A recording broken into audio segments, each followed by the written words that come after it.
Sometimes finding love is only the beginning of the fight. Sometimes the past doesn't stay buried, especially when it wears expensive clothes and carries promises of a better tomorrow. Clara Blackridge thought her story ended with strong arms around her and her daughter's laughter echoing through their little cabin. But in Dustwater Ridge, 3 years later, a stranger arrived with familiar eyes and a briefcase full of dreams. The father of her child had finally come calling. And he didn't come to apologize. He came to collect. The morning sun painted golden streaks across the wooden floors of Clara's herb shop, and for the first time in her 23 years, she felt truly at peace. Her hands moved gently through bundles of dried chamomile, separating stems with the careful attention Weston had taught her. Outside, she could hear Grace's laughter mixing with the deeper rumble of her husband's voice as he taught their 3-year-old daughter to stack firewood. "Mama, look!" Grace burst through the door, her dark curls bouncing, clutching a perfectly carved wooden horse in her small fist. "Papa made me thunder." Clara smiled, watching Weston fill the doorframe behind their daughter. Even after 3 years, the sight of him still made her breath catch. His massive shoulders, the gentle way his calloused hands touched Grace's hair, the quiet strength that radiated from every inch of his 6'7" frame. "It's beautiful, sweetheart," Clara said, kneeling to Grace's level. The child's eyes sparkled with the same fearless joy that had carried Clara through the darkest moments of her pregnancy years ago. "Can thunder live in the shop with your flowers?" Grace asked, already arranging imaginary pastures between the herb jars. "Of course he can." Weston stepped closer, his hand finding the curve of Clara's waist. She no longer flinched at his touch, no longer wondered if he was only being kind. The weight she still carried, the softness of her hips and arms that had once brought her such shame, now felt like home beneath his patient hands. "Town council meeting tonight," he murmured against her ear. "They want to discuss the new development proposals." Clara nodded, only half listening. Life had become wonderfully predictable. The herb shop was thriving, their little ranch was expanding, and Grace was growing strong and wild under their protection. The townspeople who once whispered about the fat Mayfield girl now nodded respectfully when she walked down Main Street. She was Clara Blackridge now, a wife, a mother, and a healer. The bell above her shop door chimed, and Clara looked up expecting Mrs. Henderson with her weekly request for arthritis remedies. Instead, a stranger stepped inside, and the afternoon light seemed to dim around him. He was tall, though not as tall as Weston. Handsome in a polished way that spoke of money and education. His coat was finer than anything she'd ever seen in Dustwater Ridge, his boots unscuffed by honest work. But it was his eyes that made Clara's hands go still around the chamomile stems. Dark eyes with long lashes. Eyes she recognized. Eyes she saw every day in her daughter's face. "Excuse me," the man said, his voice smooth as silk. "I'm looking for Clara Blackridge.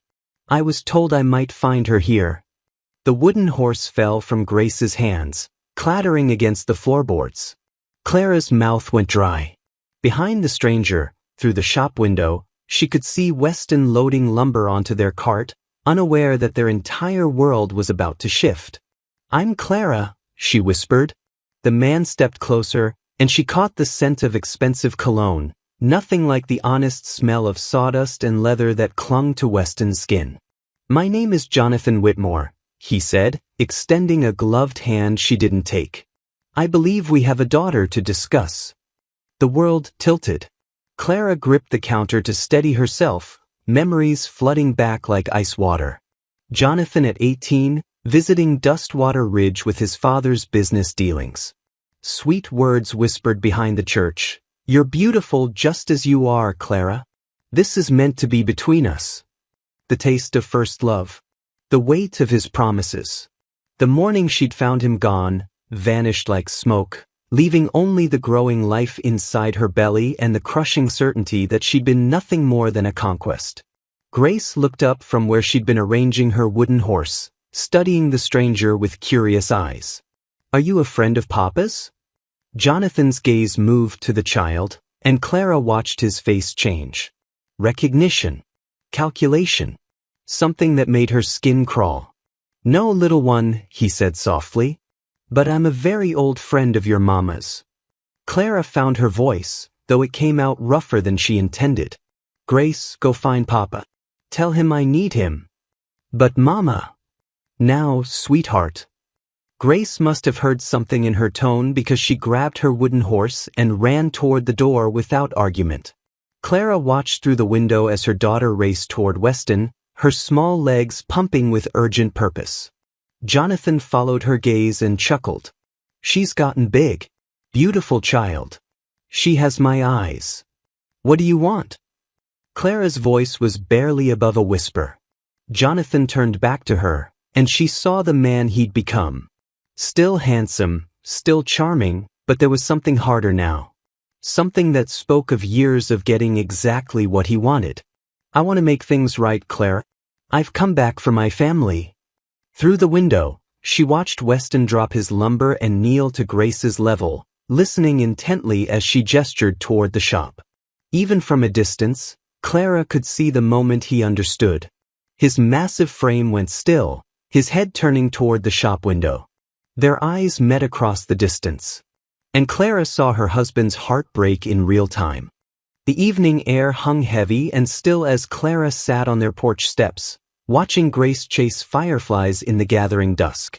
Weston was silent beside her, whittling a piece of pine with mechanical precision, his jaw set in that way that meant he was thinking dangerous thoughts. Inside their cabin, Jonathan's words still echoed like an unwelcome hymn. "I've built an empire, Clara. Hotels, railroads, more money than you could spend in 3 lifetimes. Grace deserves her birthright."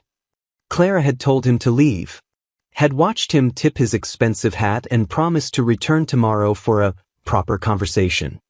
But his presence lingered like smoke, contaminating the peace they'd built so carefully. "Mama," Grace called, cupping something in her small hands. "Look what I caught." She ran over, opening her palms to reveal a lightning bug pulsing with soft yellow light. Clara smiled despite the weight in her chest, marveling at how her daughter could find magic in the simplest things. "Make a wish and let it go," Clara whispered. Grace closed her eyes tight, whispered something Clara couldn't hear, then opened her hands. The firefly spiraled upward, joining its companions in their ancient dance. "What did you wish for?" Weston asked, his voice gentler than it had been all afternoon. "For us to stay together forever and ever," Grace said simply, climbing onto his lap with the complete trust that still amazed Clara.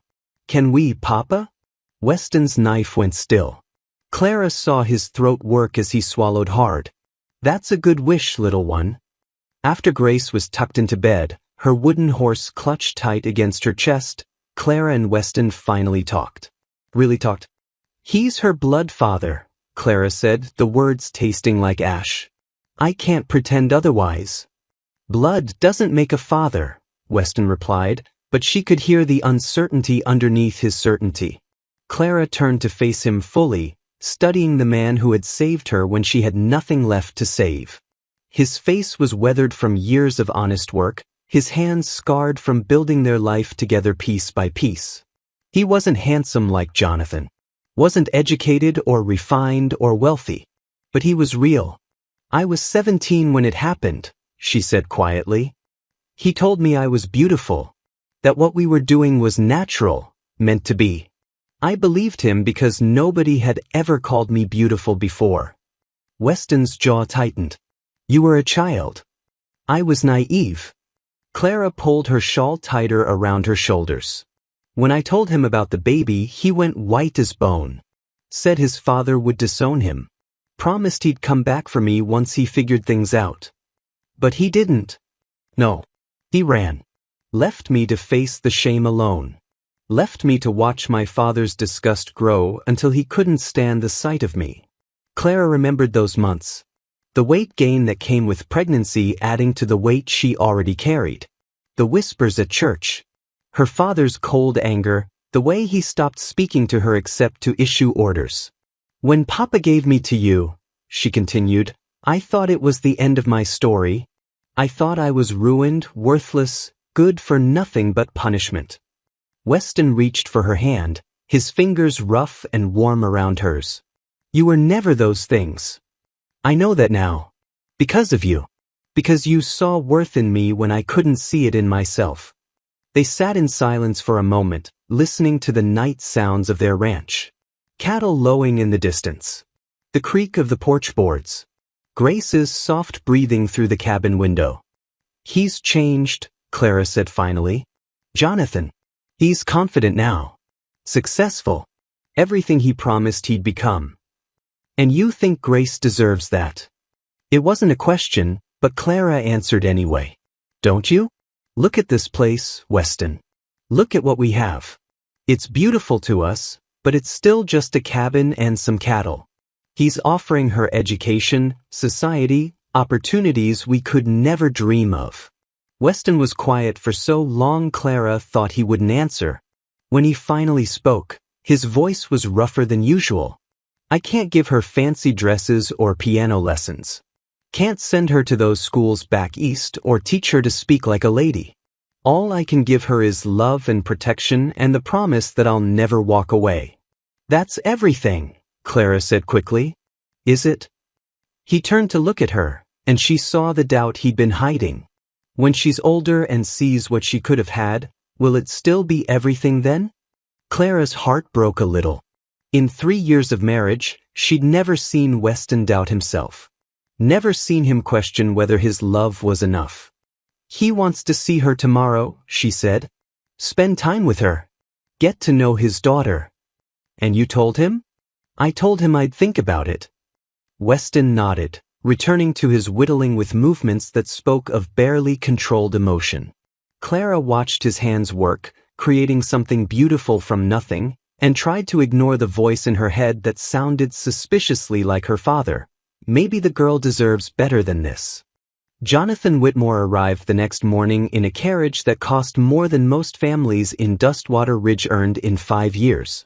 Clara watched from her kitchen window as he stepped down, brushing imaginary dust from his tailored coat, surveying their modest ranch with eyes that calculated worth in dollars and cents. Grace pressed her nose against the glass beside her mother, breath fogging the window. He's fancy, she observed with 3-year-old honesty. Yes, he is. Fancier than Papa? Clara's throat tightened. Different from Papa. Weston had left before dawn, claiming he needed to check the northern fence line. Clara knew better. Her husband couldn't bear to watch another man court his daughter with promises he couldn't match. The knock came soft and polite. Clara smoothed her simple brown dress, acutely aware of how it strained across her hips, how her hair fell in plain waves instead of the elaborate styles she'd seen in the ladies' magazines at the general store. Hello, Clara. Jonathan's smile was warm, practiced. I brought something for Grace. He held up a wooden box, polished to a gleaming finish. Clara could hear music tinkling from inside, a melody she didn't recognize but that sounded like something played in grand parlors by women in silk gowns. Grace peeked out from behind Clara's skirt, curious despite her shyness. What is it? She whispered. Jonathan knelt to her level, his movements careful and calculated. It's a music box, little one. Would you like to see? He opened the lid, revealing a tiny ballerina that spun in perfect circles to the delicate melody. Grace's eyes went wide with wonder. She's dancing, she breathed. Just like you could if you wanted to learn, Jonathan said gently. There are schools where little girls learn to dance just like this. To wear beautiful dresses and move like princesses. Clara felt something cold settle in her stomach. This was how it had started with her. Pretty words about beautiful things, about a life beyond what she'd known. Can I touch her? Grace asked. Of course. She's yours.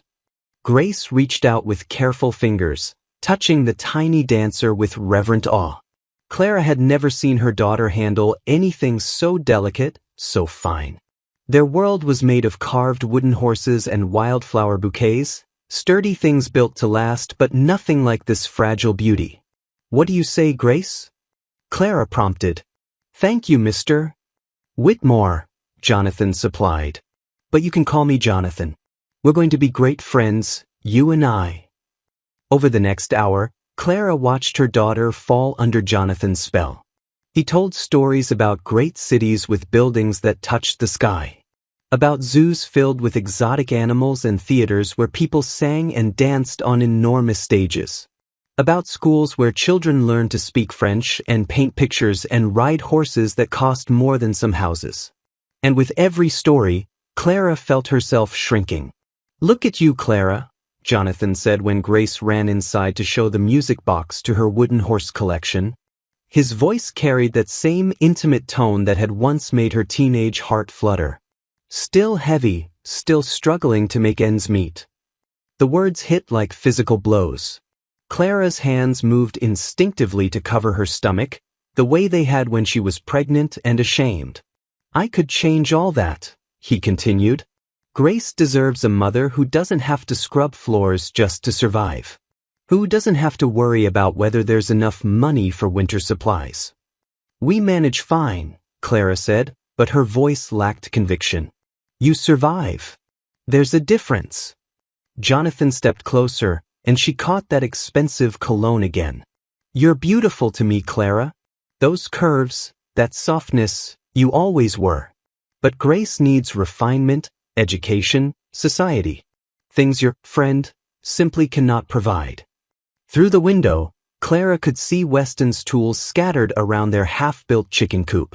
The project he'd started to give Grace fresh eggs, working on it during his few free hours after the cattle were tended and the fences repaired. It looked suddenly shabby. Makeshift. "She calls him Papa," Clara whispered. "Children adapt. She'll understand when she's older that I can give her opportunities he never could." Jonathan's voice was patient, reasonable. "Don't let sentiment rob her of her future, Clara."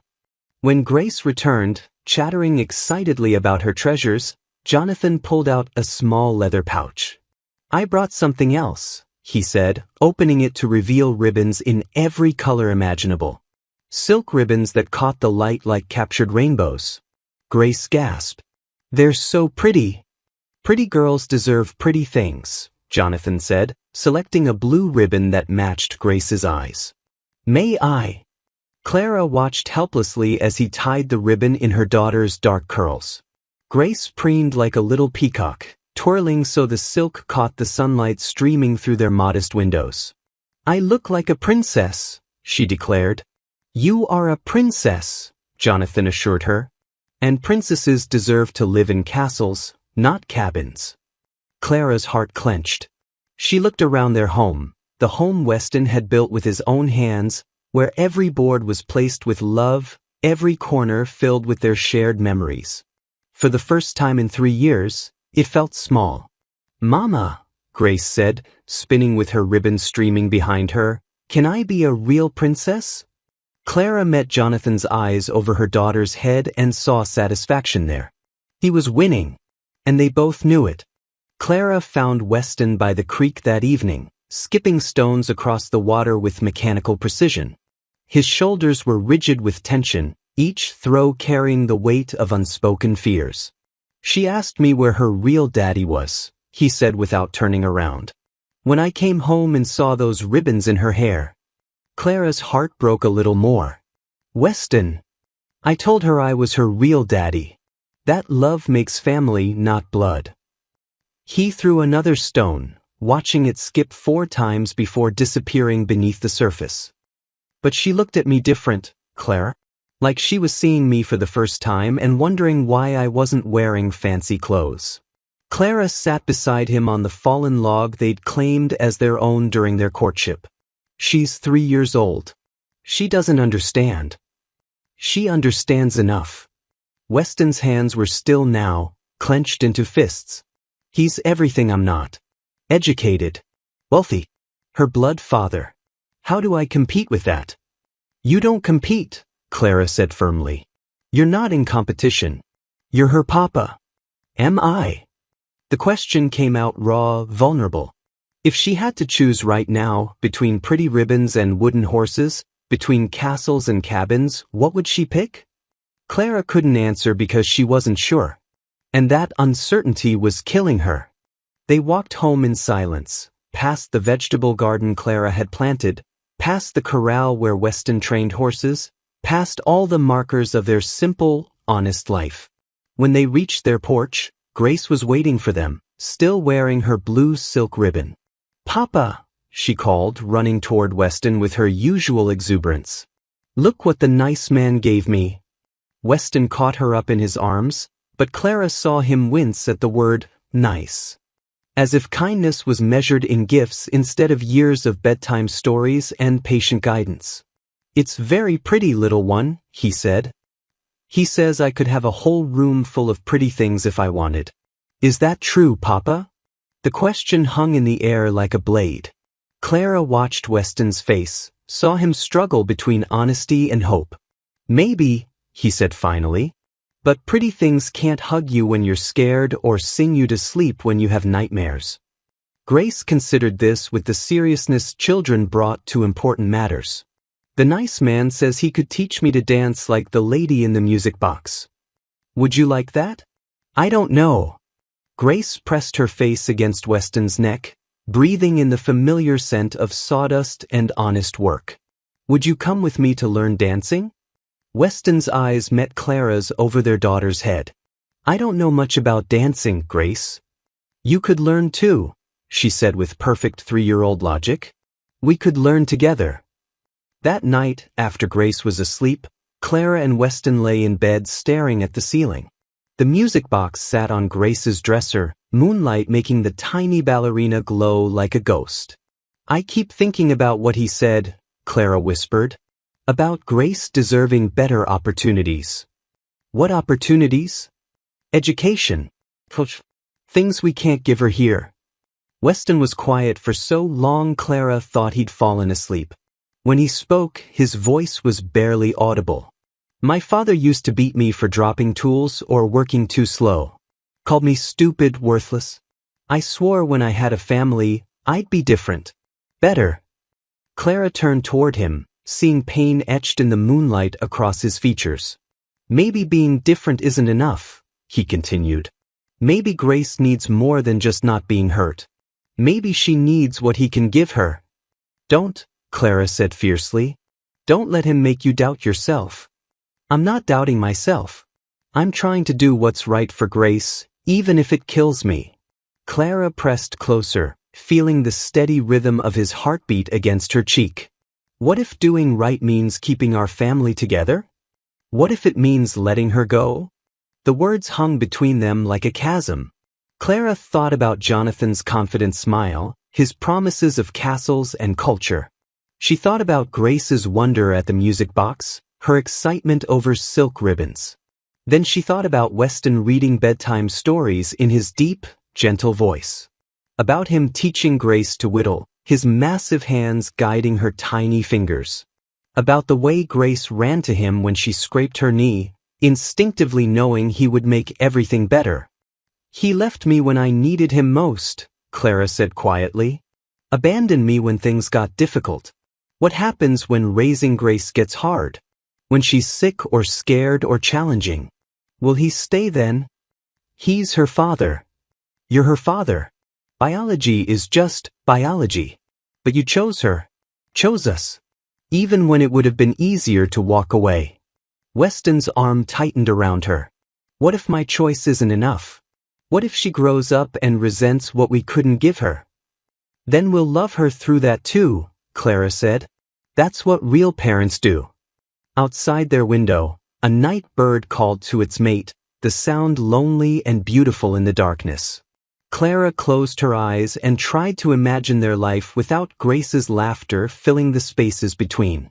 She couldn't do it, which meant she had to fight for their family, even if it meant fighting against everything Jonathan Whitmore represented.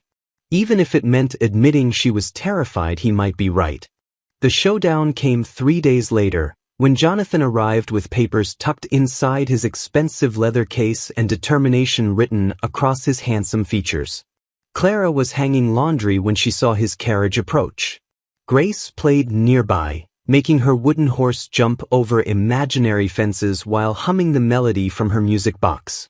The silk ribbon had become a permanent fixture in her hair, a blue reminder of promises and possibilities. Weston emerged from the barn, still carrying a hammer from his morning repairs. The sight of him, massive, work-worn, steady as a mountain, made Clara's heart clench with fierce love and desperate fear. Jonathan stepped down from his carriage with the confidence of a man accustomed to getting his way. "Good morning, Clara." "Weston." He nodded respectfully, as if this were a business meeting instead of a battle for their daughter's soul. "Grace," Clara called softly. "Come here, sweetheart." Their daughter looked up from her play, saw the three adults watching her, and slowly made her way to Clara's side. The blue ribbon fluttered in the morning breeze. "I've come to make this simple for everyone," Jonathan said, opening his leather case. "Legal documents granting me paternal rights. A trust fund that will ensure Grace's education and future. A life of opportunities one can provide that." He gestured at their modest ranch. "Well, that this cannot."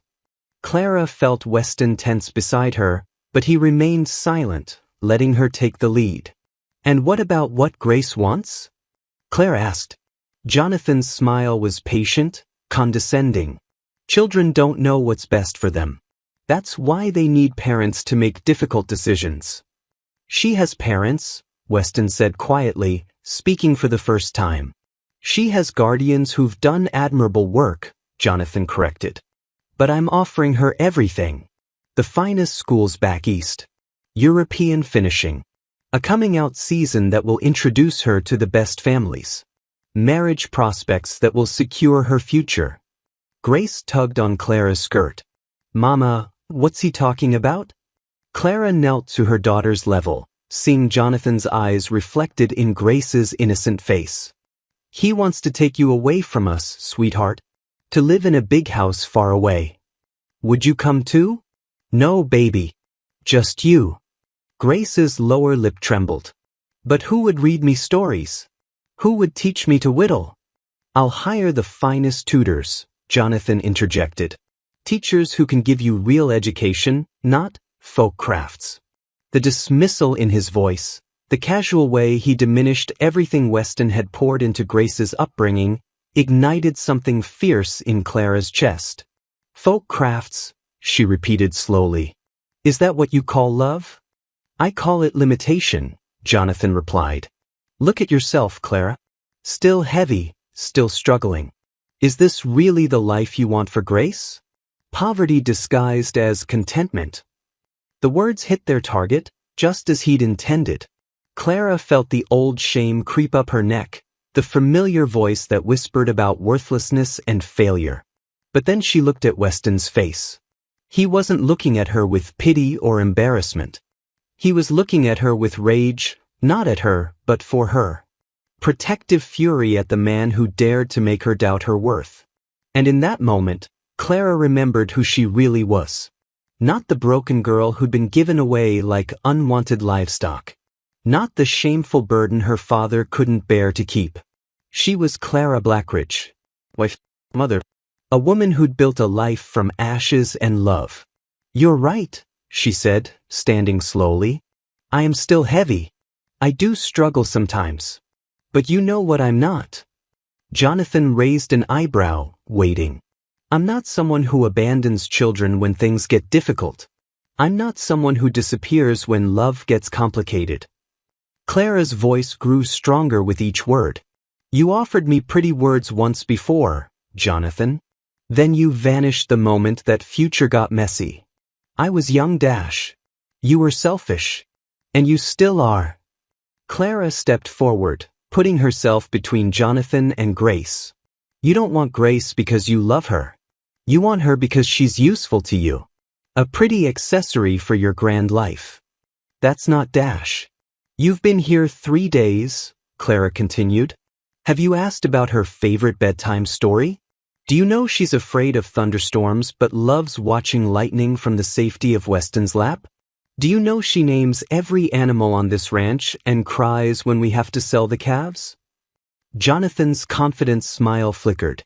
"You see a beautiful child you can mold into society's image," Clara said. But Weston sees Grace. All of her. The stubborn parts and the tender parts and the wild parts that make her exactly who she's supposed to be. Grace pressed closer to Clara's legs, sensing the adult tensions she couldn't fully understand. "Papa," she said in a small voice, "I don't want to go away. I want to stay with you and Mama." The simple declaration hit like thunder. Jonathan's careful plans, his legal papers, his promises of wealth and refinement, all of it crumbled in the face of a 3-year-old's honest choice. "Grace," Jonathan said desperately, kneeling down with his arms outstretched. "Think of everything I could give you. Pretty dresses, grand houses, horses that cost more than this entire ranch dash." "I have a horse," Grace said, clutching her wooden toy. "Papa made him for me. His name is Thunder and he doesn't cost anything except love." Weston stepped forward then, placing one massive hand on Grace's shoulder. "The girl's spoken her mind," he said quietly. "That should be enough for any man with honor."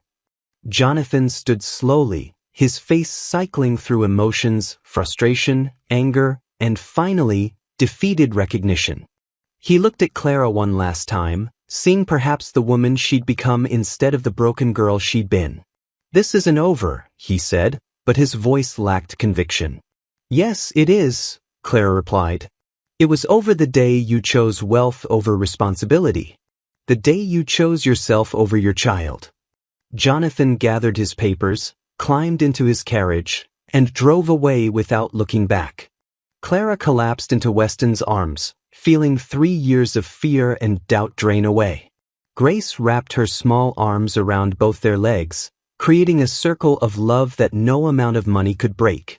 "Are we staying together forever and ever now?" Grace asked. "Forever and ever," Clara promised, meaning it with every fiber of her being. That night, as they sat on their porch watching fireflies dance in the gathering darkness, Clara placed Weston's hand on her still flat stomach. "Grace is going to be a big sister," she whispered. Weston's smile was brighter than all the stars combined.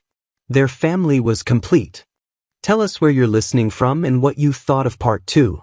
Did Clara make the right choice? Should Grace have gone with Jonathan for better opportunities? Was Weston being selfish or protective? Drop a comment, your location and your thoughts. We read everything and your feedback shapes these stories.